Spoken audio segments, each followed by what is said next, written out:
Video kali ini adalah episode lanjutan tentang tradisi baritan yang konon hanya tersisa satu di sekitar pemukiman lereng Gunung Merapi.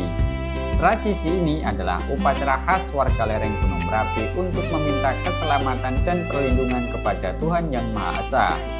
Hal unik dalam tradisi ini adalah warga akan membawa berbagai jenis tumpeng yang disesuaikan dengan status sosial, kondisi keluarga, dan hajat yang sedang diinginkan.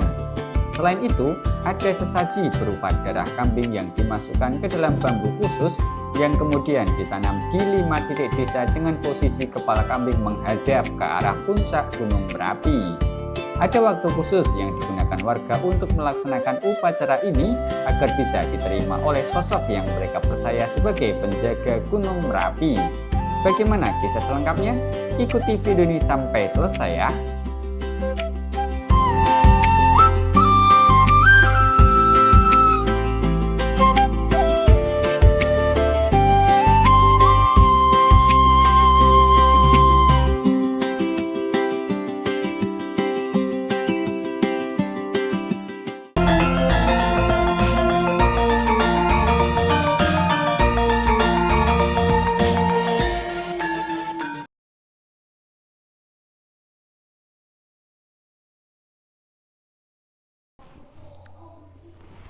Oke, Sobat Dewasa, sorry ya, kita harus ganti kamera dulu karena kamera yang ini habis baterainya.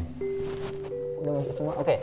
Tadi nyambung sampai di kambing dipotong, kemudian untuk saji. Nah, yang dipasang itu apa aja, Pak?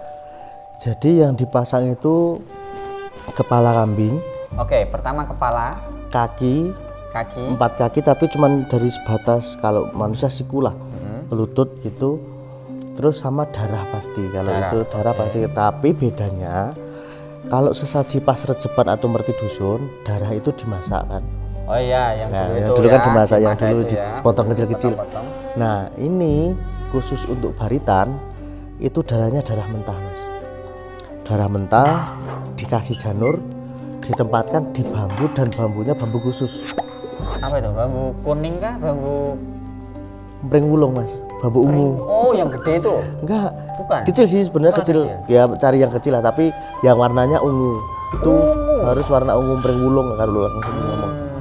Jadi kan banyak kalau breng wulung. Betul. Jadi itu harus ditaruh di breng wulung, terus ditanam di 4 mata penjuru angin dan tengah kampung. Berarti ada 4 ini ya, 4 kaki, bambu ya? 5. Oh 5? Kan kepalanya di tengah juga dikasih. Oh berarti bambu. 5 bambu ya? Ya 5 bambu, 1 kepala 4 kaki, jadi 5 bambu. 5 bambu, oh berarti masing-masing ada bambu berisikan air dan darah dan janur tadi ya? Darah, janur dan juga kaki dan kepala. Nah itu untuk penempatannya mas, itu kaki kanan di sebelah mana itu ya, timur laut. Iya, kita menghadap timur ya, timur laut. Ya timur laut ya, itu yang kaki kanan depan, kaki kanan belakang di barat laut, barat laut. Terus kaki kiri belakang di barat daya. Terus setelah itu mana itu arahnya yang sana? Ya tenggara kayaknya. Itu gini ya pokoknya. Nah, gitulah. Bukan pas timur, barat, selatan, tapi timur laut, ya, karena itu laut, gitu ya. Pojok kampung mas. Oh, pojok kampung. Kampung. Ya, terus kepalanya di tengah dan menghadap ke Merapi pastinya. Jadi kalau divisualisasikan itu kakinya ke atas sana. Jadi kayak berdiri. Berdiri gitu ya. Oh, kayak, berarti nanamnya berdiri gitu. Ya berdiri. Jadi kayak kambing berdiri dan menghadap ke Merapi. Tapi kepalanya di tengah. Kepalanya di tengah. Dan menghadap ke atas juga. Menghadap ke atas juga seperti itu. Ya. Jadi memang untuk acara ini memang sangat berbeda sekali dengan bersih dusun, karena ini memang ritual tolak bala ini sepertinya yang sampai saat ini masih bertahan hanya di dusun Stabelan. Selain itu tidak ada yang bertahan lagi, karena teman saya di kantor itu yang umurnya sudah 50-an lah, 40 sampai 50-an, itu katanya beliau pernah dengar yang namanya baritan tapi belum pernah ikut yang namanya baritan. Padahal di dusun Trogomulyo itu pindahan dari dusun Stabelan dulunya, relokasi ke sana. Setelah lahar pencar itu, terus ini jadi dusun lagi. Nah harusnya kan masih sama tradisinya karena satu nenek moyang lah seperti itu. Cuman memang nggak bisa dipungkiri mungkin apa ya, karena jarak yang begitu jauh, terus pemahamannya tentang tradisi tidak disampaikan secara seutuhnya, mungkin agak terjadi perbedaan. Ada yang terpotong hilang gitu ya. Ya seperti itu. Jadi Sobat Desa, ternyata rangkaian acaranya itu memang dimulai dari pagi, siang sampai dengan hari ini malam. Ya. Dan tentu saja rumahnya Pak Dukuh akan selalu ramai itu ya. Banyak orang yang datang ke sini. Oke. Dan untuk penanaman kaki dan kepala kambing itu waktunya sebelum maghrib, menjelang maghrib. Apa ya namanya? Bukan surup-surup gitu ya? Ya surup-surup. Bukan setelah potong langsung tanam tuh enggak ya? Itu waktu khusus Mas. Waktu khusus, jadi remang-remang gitu. Senja. Tapi sudah agak lewat sedikit sebelum jam 6 ya, jam 6 kurang 5 menit lah udah mulai dipasang. Karena kan pas katanya pas waktu-waktu itu kan pas dimensinya terbuka antara dimensi makhluk gaib dan juga dimensi kita. Jadi ritual memang dicarikan waktu khusus seperti itu. Biar masuk gitu.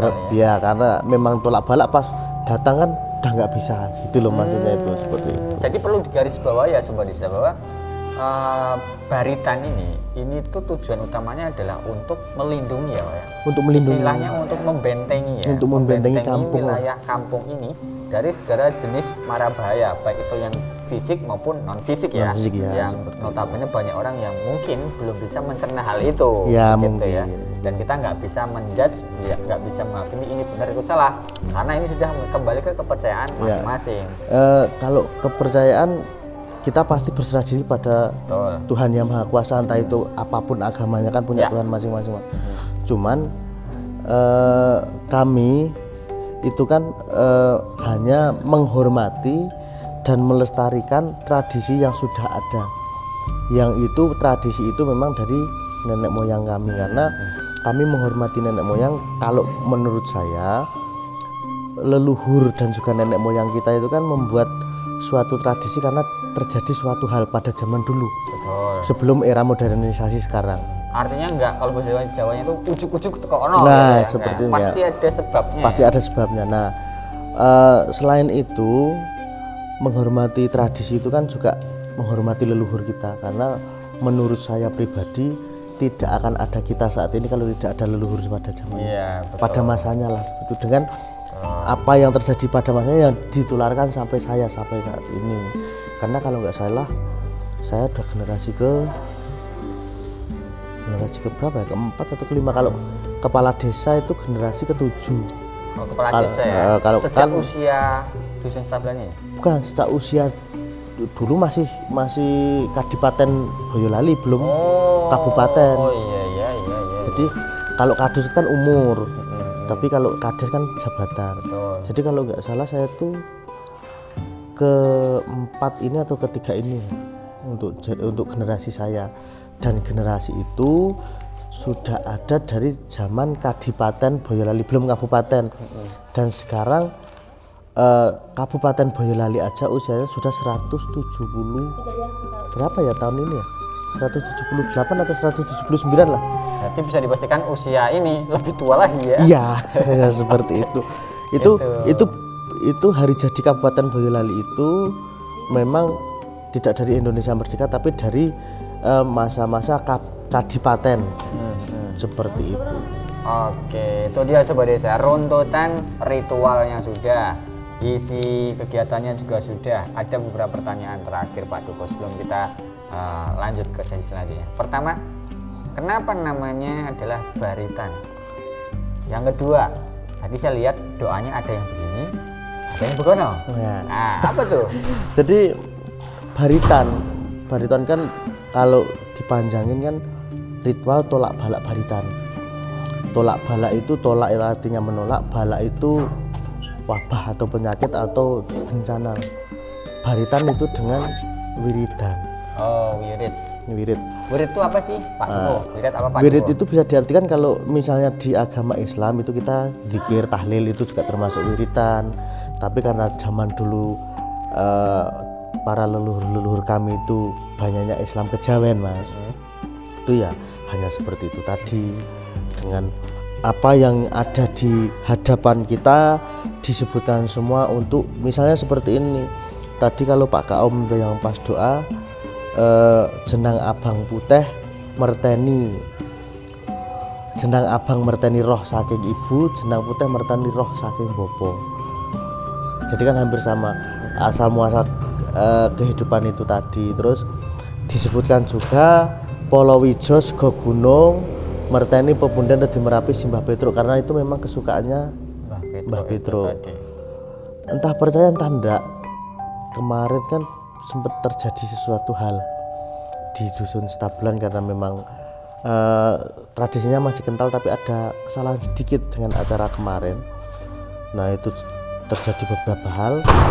Nah termasuk kemarin tuh sesaji, Mas. Jadi kalau sesaji itu bener nggak sih ada yang minum? Pasti banyak yang bertanya seperti itu. Sopo sing ngombe ya kan. Cuman kemarin pas pada saat napa niku gencar-gencarnya dengan adanya ya. Pada saat gencar-gencarnya apa? Pada saat gencar-gencarnya kejadian itu, kita sesaji itu kopi langsung surut, Mas. Kalau misalnya dari uap panasnya 5 menit nggak mungkin turun segini. Jadi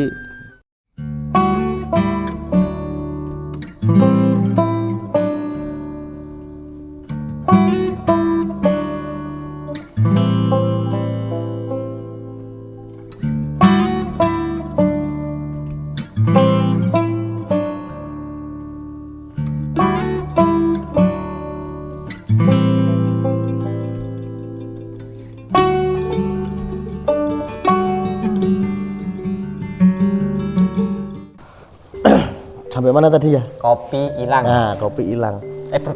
Berkurang Ya. Jadi kalau orang tua dulu itu malah nyuruh kita anak muda, kalau memang nggak percaya sesaji itu ada yang minum, di sebelah sesaji itu disuruh ngasih bedak atau tepung. Pasti ada jejaknya, katanya seperti itu. Tapi walaupun itu misalnya kopi nggak habis, itu kan kalau misalnya ada mubadir tuh, Mas, diminum rasanya udah beda. Oh, Udah nggak seperti kopi dingin tuh, nggak, udah beda pokoknya rasanya. kalau ada yang iseng mau minum gitu pasti beda ya? Ya, kalau setelah disesajiin, kan kalau sini tradisi sini masih kental dengan bakar kemenyan. Jadi mohon maaf bagi yang beranggapan itu musyrik, karena itu bukan musyrik. Jadi kita kan percaya. Kalau saya mau telepon jenengan di Jogja ada pelantar HP. Betul. Saya ada medianya. Ada medianya. Nah, saya berdoa sama yang kuasa dengan lebih rasanya lebih apa ya? Ada rasa marem apa sih bahasa Indonesia nih? Mantap, Lebih percaya itu tersendiri kalau ada uap dari atau menyan itu. Seperti itu. Jadi kalau menyan dituduh musyrik, toh menyan yang sudah dijadiin parfum masih halal-halal saja kan, beda jadinya. Jadi ya perlu digarisbawahi, kita ini tetap percaya pada Gusti Allah gitu. Gitu. Cuman caranya kan pakai menyan, itu kan biar wangi, biar lebih. Kalau ini ya lebih kusuk gitu ya, kayak gitu. Jadi bukan percaya pada menyannya ya, menyan itu cuma sebagai media aja. Media atau pelantar, karena tetap semua pusat kehidupannya dari Allah Subhanahu wa Ta'ala bagi kepercayaan kita yang Islam. Jadi tidak bermaksud musyrik. Wong saya bakar kemenyannya, saya bilang Bismillahirrohmanirrohim. Itu salahnya di mana? Niat ingsun ngobong menyan kan. Jadi kan dibuka dengan Bismillahirrahmanirrahim, nggak mungkin itu tujuannya salah, tujuannya musyrik. Jadi memang antara agama dan budaya itu tidak bisa dijadikan satu, tapi bisa berjalan seiringan. Seperti itu. Dan itulah yang sampai dengan detik ini dijaga Ya, oleh betul. warga Dusun Stabelan yang sekarang sudah dipunggawai oleh Pak Duko yang meneruskan leluhur budaya Pak Ya, Duko, seperti itu. Artinya kan masyarakat Stabelan percaya karena kita kan hidup di lereng gunung ya Pak Duko. Ya. Di mana gunung itu juga alam dan alam itu kan hidup. Hidup. Ada dimensi-dimensi lain yang berdampingan Iya. dengan warga di sini. Karena saya seperti ini Mas, saya sama warga masyarakat atau sama siapapun jangan pernah menentang alam, karena kehendak alam adalah kehendak Tuhan Yang Maha Kuasa. Ya, Kalau alam sudah berbicara, siapa yang bisa menghentikan? betul. Jadi alam memang harus kita jaga, harus kita lestarikan. Tapi karena kita loh, misalnya saya kan sudah bilang, jadi dari saya lahir sampai saat ini, saya makan dari hasil bumi tanah saya di Merapi. Sampai saat ini saya makan dari Merapi, hasil pertanian saya juga dari tanah Merapi. Apa salahnya saya ibaratnya membuat ritual berterima kasih kepada alam yang notabene diciptakan oleh Allah Subhanahu wa Ta'ala. Seperti itu. Secara garis besar sih alam ini jadi perantara ya. Ya. Lantaran kalau orang Jawa Gusti Allah ngasih rezeki lantaran Nah, Merapi dan seperti sekitarnya. itu. Nah, warga dusun sini berterima kasih kepada Gusti Allah dan juga pada alam yang sebagai lantaran Ya, tadi ya Pak. karena kan Duko, ya. rahmatan lil alamin loh Mas. Oh. Pak Duko ini lama-lama juga jadi mbah kaum lah naik pangkat. Enggak. Oke, itu dia cerita tentang Baritan dan Dusun Stabelan, desanya Logolile. Logolile, namanya Selo. Ya, Selo atau Selo? Selo. Selo. Sak sela-selaning Gunung Merapi dan Merbabu. Kalau selo itu artinya batu. Oh, Selo dan Selo. Selo. Selo ya Sobat Desa, ini sudah saya koreksi sama warga asli Merapi. Selo, bukan Selo. Kalau Iya. Selo itu batu ya. Selo itu batu artinya. Kalau selo sak sela-selaning Merapi Merbabu. Oh, itu. Di antara dua gunung. Kayak dikelek gitu ya. ya. Jadi tengah-tengahnya itu wilayah Selo begitu. Dan ya. saya koreksi sedikit ya Mas ya. Jarak sini dan Merapi itu bukan 4,5 sampai 5. Di pertigaan atas rumah saya itu garis lurusnya 3,5 kilo. Serius? Serius. Lebih dekat ternyata. 3,5 kilometer. Sebenarnya zaman BPPTKG dulu Bu Dewi almarhumah masih ada tuh sebenarnya jarak pastinya itu 3 kilo 400 meter Titiknya ke di pertigaan sini. paling tinggi berarti yang paling ujung. Ya enggak, pertigaan atas rumah Oh, sini. pertigaan ini. Enggak. Tapi bisa digampang itu 3,5. Tapi itu kan garis lurus, Mas. Nah, kalau garis lurus itu kan kalau yang diwaspadai dari Merapi itu batu lontaran. Kalau seperti awan panas dan lain sebagainya itu kan pakai lembah itu. Betul, naik turun Nah, gitu. mirip. pakai lembah kalau diukur dengan lembah itu 4,7. Oh begitu. Jadi ada yang bilang 4,5 sampai 5 itu garis luncuran gini ya. Ya, Miring gini ya. ya. Tapi kalau garis lurus dari puncak ke bawah itu 3,5. 3,5 km. Oke, data valid, data lapangan. Beliau yang bilang berarti sudah bisa diragukan lagi. Pak Duko, Ya, terima kasih atas jamuannya. Mohon Ya. maaf segala kekurangan. Makasih banget kami udah diundang lagi ke sini. Siap.